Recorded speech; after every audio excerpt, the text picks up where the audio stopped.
ನಮಸ್ಕಾರ ವೀಕ್ಷಕರೇ, ಸಪ್ತಶ್ವ ಚಾನಲ್ಗೆ ಸ್ವಾಗತ.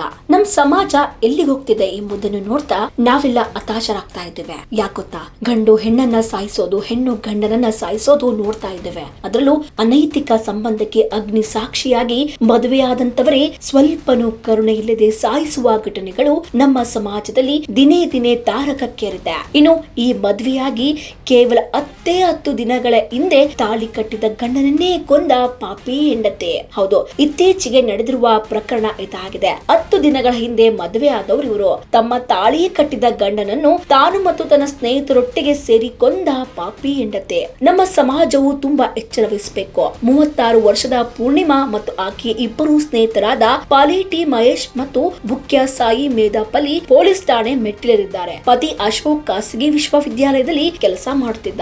ಡಿಸೆಂಬರ್ 11ರಂದು ಮನೆಯ ಶೌಚಾಲಯದಲ್ಲಿ ಸಾವನ್ನಪ್ಪಿದ್ದಾನೆ ಎಂದು ಪೂರ್ಣಿಮಾ ಹೇಳಿದ್ದಾಳೆ. ಆದರೆ ಮೃತದೇಹದ ಮೇಲೆ ಕಂಡು ಬಂದಂತಹ ಗಾಯಗಳು ಪೊಲೀಸರಲ್ಲಿ ಅನುಮಾನ ಮೂಡಿಸಿದೆ. ತನಿಖೆಯಲ್ಲಿ ಪೂರ್ಣಿಮಾ ಮತ್ತು ಮಹೇಶ್ ನಡುವಿನ ಅನೈತಿಕ ಸಂಬಂಧ ಬೆಳಕಿಗೆ ಬಂದಿದೆ. ಈ ವಿಷಯ ಪತಿಗೆ ತಿಳಿದು ದಂಪತಿಗಳ ನಡುವೆ ಜಗಳ ನಡೆಯುತ್ತಿದ್ದ ಕಾರಣ ಸ್ನೇಹಿತರೊಂದಿಗೆ ಸೇರಿ ಹತ್ಯೆ ಮಾಡಿದ್ದಾಗಿ ಪೂರ್ಣಿಮಾ ಒಪ್ಪಿಕೊಂಡಿದ್ದಾಳೆ. ಈ ಘಟನೆ ನಮ್ಮ ಸಮಾಜಕ್ಕೆ ಎಚ್ಚರಿಕೆಯ ಸಂದೇಶವಾಗಬೇಕು.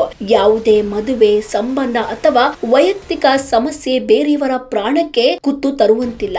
ನ್ಯಾಯ ವ್ಯವಸ್ಥೆ ಪತ್ನಿ ಮತ್ತು ಸ್ನೇಹಿತರಿಗೆ ಶಿಕ್ಷೆ ನೀಡ್ತಾ ಇದೆ. ಆದರೆ ಕಳೆದು ಹೋಗಿರುವ ಅಶೋಕ್ ಅವರ ಜೀವನ ಮರಳಿಸುವುದು ಅಸಾಧ್ಯ.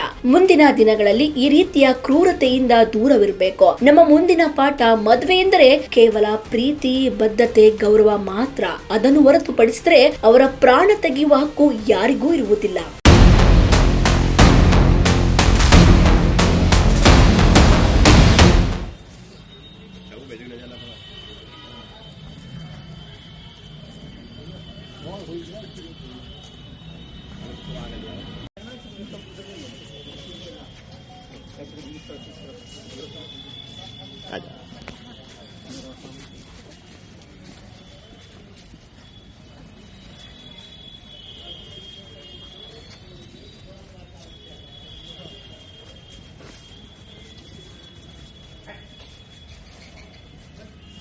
ನೋಡಿದ್ರಲ್ಲ ವೀಕ್ಷಕರೇ, ಇದೇ ರೀತಿಯ ಇನ್ನಷ್ಟು ಹೊಸ ವಿಡಿಯೋಗಳಿಗಾಗಿ ನಮ್ಮ ಸಪ್ತಶ್ವ ಟಿವಿ ಕನ್ನಡ ಚಾನೆಲ್ನ ಸಬ್ಸ್ಕ್ರೈಬ್ ಮಾಡಿ, ಲೈಕ್ ಮಾಡಿ, ಶೇರ್ ಮಾಡಿ. ಧನ್ಯವಾದಗಳು.